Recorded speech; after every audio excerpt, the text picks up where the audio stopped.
Hey, what's up, all you beautiful people? Welcome back to the podcast. I have a bit of a confession to make today. See, the truth is, in years past, I used to be a bit of a book slut. And what I mean by that is, I would read anything and everything I could get my hands on. I was the more the better type of person. And truthfully, I still really love books. And I love reading. It's one of the things that brings me a lot of joy. But one of the things I discovered along the way is that I was reading a lot of the time to get this sense of progress, as though I was learning, I was growing, I was accumulating information. Somehow that was making me better as a result. And in one year, I think back in 2016 or 2017, I think I read like 140 books. That's like 3 books per week. That's crazy. When I think back on it now, it's like that's a ridiculous quantity. And you hear people say all the time, like the average CEO reads 52 books in a year. That's like a book a week. And I think generally that's even skewed. I don't think that's true. But there is like this pedestal that we like to put reading books up onto, as though if you read more, then you are going to be better for it. And what I've come to realize is that it's not true. Because if you're not taking the information that you're consuming, if you're not letting it change your behavior, then you're not really learning, right? Like you're consuming and you've stockpiled some information, but if you're not doing anything with that information, if it's not fundamentally changing how you move through the world, then you didn't actually learn. And if you didn't learn, you didn't grow. And if you didn't grow, then what was the point? It is often, especially in the beginning of your entrepreneurial journey, it will be very easy to fall into the trap of just consuming information, whether that's reading a book, watching a YouTube video, or listening to a podcast like this. There's this belief like, if I just have more information, I'm not quite ready yet. I just need a little bit more, or this thing might finally give me a new perspective. It might be the unlock that I needed to finally get out of my way and start taking action. And what I've discovered is that there is no such thing as like the best book or the best system or the best whatever. There's simply the system that you will commit to using. Because here's the weirdest thing I've come to discover, and it's not something I revel in. But the truth is, like, pretty much any system consistently applied will lead to a success eventually on a long enough time frame. So it doesn't even matter in a lot of cases what you do, as long as you commit to doing the thing and doing it consistently over a period of time, like, you're probably going to be successful. And so with that in mind, like, if your goal is to make money or to build a successful business or to, earn back your time so that you can live life on your terms, like, reading in a lot of cases isn't going to be the highest leverage activity that you can do, or at least trying to read for more quantity.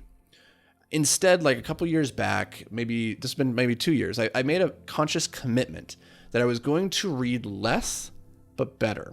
And what I mean by that is, instead of reading, 100 books in a year and trying to take a little piece from each one of those, I decided I'm going to read the best books and I'm going to reread them. The books that I'm like, that was life-changing. It was impactful. It was just, there's so much value in this. Instead of going out there and then reading another book that might be mediocre, might be okay, might be great, I'm just going to keep rereading the books that I already know are really great.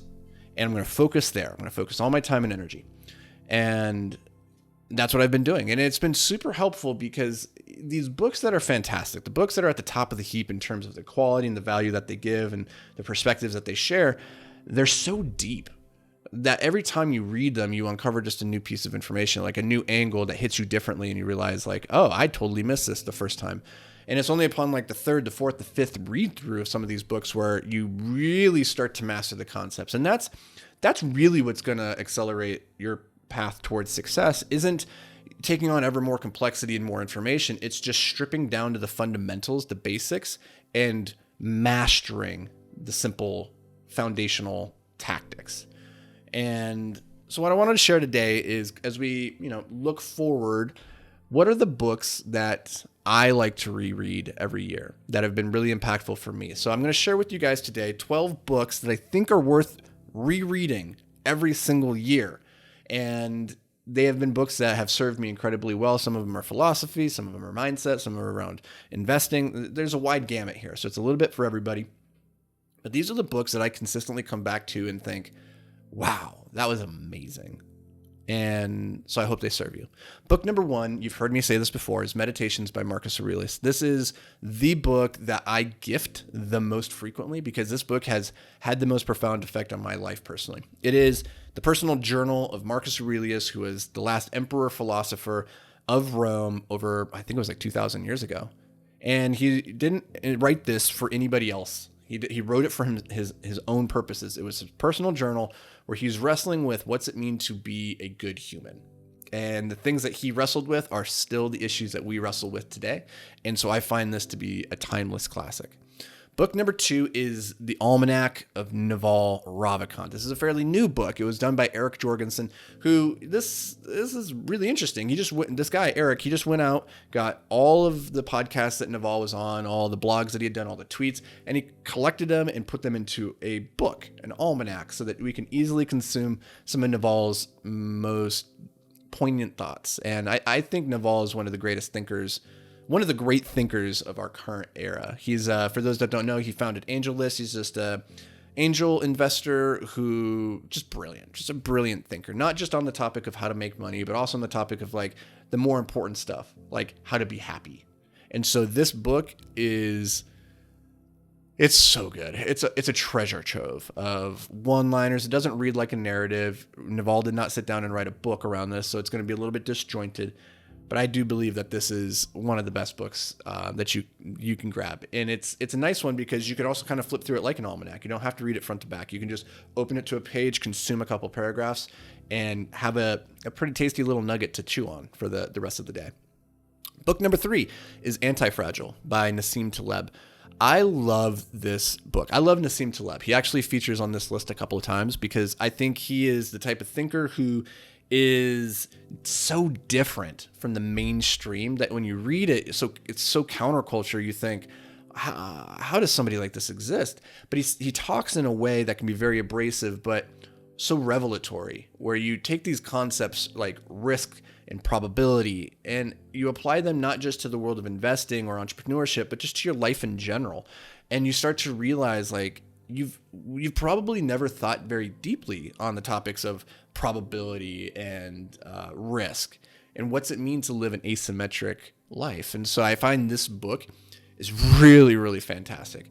The in particular, anti-fragile is a very interesting term that Nassim coined, which, when you think about it, it's not just being resilient or robust, right? Like when you think about the word fragile, like what's the opposite of being fragile? It's not being resilient. It's not being robust. It's to be anti-fragile, which means that you don't just bounce back from shock. You don't just resist shock, which is resilience and robustness, but in fact, you are improved by shock and trauma and chaos. And so you think about like your muscular system, your bones. These are things that are strengthened over time through trauma, right? When we work out our muscles, and we enter more stimulus into the system than the muscle can take, then it tears the muscle. And in the rebuilding of the muscle, it comes back stronger. So our muscles, our bones, were anti-fragile. They actually improve with trauma.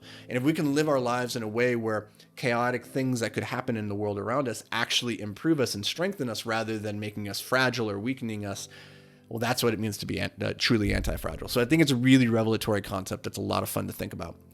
The next book on our list is The One Thing by Gary Keller. This is all about the idea of essentialism and just getting down to the fact that you can only have one priority at a time. Like if there is a list of 100 things that you have to do, one of those things is the most important. And your job as an entrepreneur, as a high-level individual, just trying to be in pursuit of less but better, your job is to figure out what are the priorities. What is the one thing, the singular thing that when you do that, it will have the biggest ramifications on everything else.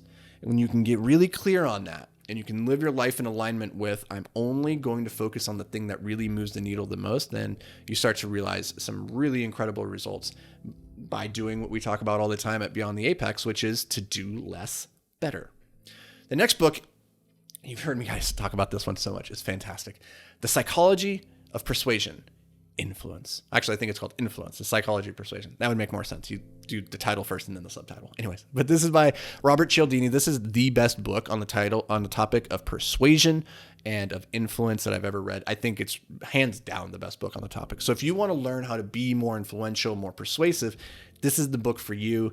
And even if you're not a salesperson, even if like the idea of persuasion kind of strikes you as being dirty, I want you to think about it outside of sales context and the fact that you have countless conversations every day with friends, family, loved ones, coworkers, employees, vendors, and every conversation is some sort of negotiation, trying to get your thoughts from your head onto the other person to impact their behaviors and their thoughts and how they move through the world or see it, right? So the more persuasive and influential that you can be, then the more likely that you're going to succeed in being heard in what it is that you desire. Which I think if you have ever been in a room where you felt invisible, you didn't feel heard, nobody's listening to you, then you get why influence and being persuasive could be very powerful. Because there's really no worse feeling that I can think of than being in a room of people and feeling utterly ignored, invisible, and alone. So this book will help you with that. The next book is Thinking Fast and Slow by Daniel Kahneman. And this is a great book for just understanding the inherent biases that we all have as humans, that the things aren't just cultural or environmental or genetic. Like these are the things that all of us as human beings, we have pre-wired biases that influence how we move through the world, how we interact with others. And by understanding these biases, we can more consistently avoid them because, you know, we each move through the world with a very unique perspective, a singular lens through which we see everything playing out. And it is not the full totality of what's happening in reality, right? Like you're only seeing it from one angle. And that's what biases do for us is, you know, it makes it very quick and easy to look at a thing and have a snapshot judgment so we can move quickly through the world. But a lot of times those snapshot judgments are not accurate. And so the more that we can live a life of intentional reflection and not just move reactively, that's probably the better word there, moving reactively once we see a stimuli, then we're going to improve the quality of our life because we're now not just a monkey, you know, responding to being poked and prodded. Like we actually are moving with intention. And that's a key for a good life, I believe. Our next book is Man's Search for Meaning by Viktor Frankl. No, not Frank. Man's Search for Meaning is a deep, heavy book. It's written by a guy who lived through the Holocaust. He was in the concentration camps, went through all sorts of horrific experiences. And through it all, in that horrific environment, he was still able to live a life of meaning and purpose. And by doing that, he was able to survive.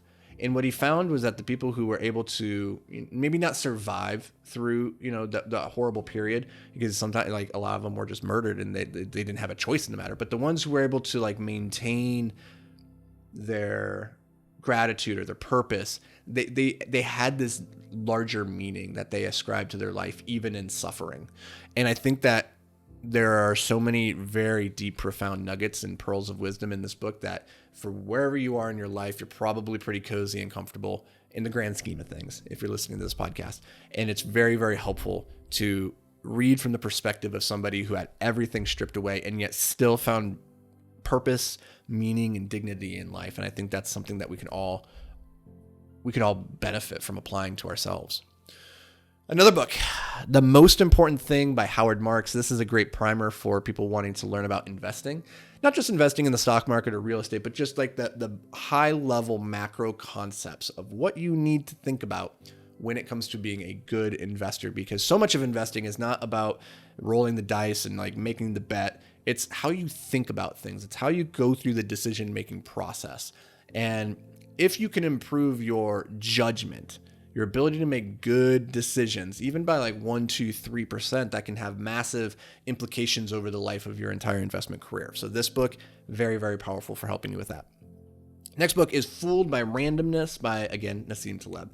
Our boy, he comes back onto the scene with yet another book. And this is great because a lot of times we ascribe in our lives, or we misascribe rather, events to luck or to skill. So typically when something goes right and we succeed at something, we look at it and we say, I succeeded because I did this. And when we fail, a lot of times we look at it and say, well, we failed because I got unlucky, because this thing outside my control. So typically our successes, we ascribe to our ability and skill, and our failures to luck and randomness and chance. Well, the reality is, like, luck and chance and probability, they rule our life to a degree that most of us are just completely unaware of. And so things that we can look back with hindsight and connect the dots and create a cohesive narrative are actually just our brain doing what our brain does best, which is creating meaning and structure in the world, where in reality, there probably wasn't. And so this book, Fooled by Randomness, I think is a really great primer. If you've never really juggled with any of these thoughts, it's fantastic. Even if you have, it's a really good book. All right, next up is Show Your Work by Austin Kleon. This is a very short book, but it's great for people who are creatives, or they're trying to create some kind of product, a business, or whatever. Like, one of the big struggles that you probably have, like we all do, is in the beginning, or even as you're pretty far along in the journey, there's this fear of creating and putting it out into the world, and fearing what people are going to think about it. Like, is this not very good? And so perfectionism stops a lot of us from ever launching the thing. But this book is all about how one is better than none, how real artists ship. And if you want to succeed as a creative, you have to get out of your own way. And so this book, it's a very short read, but there's a lot of, again, perspective shifts that might help you get out of your own way, because you really are the only thing that's stopping you from putting yourself out there into the world. It's not really what other people think. It's your fear of what other people think. Okay? And once you get over that, then you're free to start creating, which I think is one of the highest pursuits any of us can achieve in life. The feeling of taking something that didn't exist and then bringing it into reality. I think it's a fantastic feeling. All right. I believe this is our 11th book. This is The Great Mental Models by Farnham Street. There's 2 volumes, volume 1, volume 2. Mental models are just frameworks that allow us to move through the world and create pattern recognition at speed. And so the more mental models, more frameworks that you have, more tools in your toolbox, the more able that you can take ideas from one domain, whether that's biology, physics, economics, and apply it to a different situation, which might be like communicating with a loved one, or just navigating the street as you're going to the bar, right? Like, the more mental models that you have, the better perspective you're able to achieve, because instead of just sitting and looking through the world through one lens, you can superimpose yourself at different points and imagine, if I was standing on this side looking at this object, what would it look like? And that's what the mental models allow you to do, is to project yourself and to think about things different. And our last book is The Power of Now by Eckhart Tolle, which I think it's very easy to get wrapped up in living in the future or in the past, right? Like, when most people are experiencing anxiety or regret, it's because they're thinking about something that has yet to happen, or they're thinking about something that did happen. And all of those negative feelings of anxiety, regret, frustration, disappointment, they all exist when you're living outside of the now. But when you live in the now, in this moment, in this singular moment of time that you have, and truly this is all you have, because the past is gone, the future is not a given. All you have is right now. And how you use that time, how you live in this moment, dictates largely the quality of your life, and the gratitude and happiness and the contentment that you feel, or on the flip side of that, how much frustration and disappointment and anxiety that you feel. So the more you can root yourself in the now, in this moment, which is truly the only thing that you have, the better off your life is going to be. And so those are 12 books that I think are worth reading every single year. They have served me incredibly well, and I hope they serve you well as well. I'm curious if there are books in your life that you continue to come back to that have served you really well. I'd love to hear about it. So find me on social media. On Twitter, I'm at Anthony Vicino. On Instagram, it's the Anthony Vicino. Shoot me a message. Let me know what books have been super impactful for you in your life. Share that with me. I'm not necessarily going to read them, because, again, less is more. Just trying to get down to the fewest number of concepts and books that I can keep coming back to. But if it looks really good and you sell me on it hard enough, I might just check it out. So guys and gals, I appreciate you being here as always. Stay hyper focused until we see you again. Take care.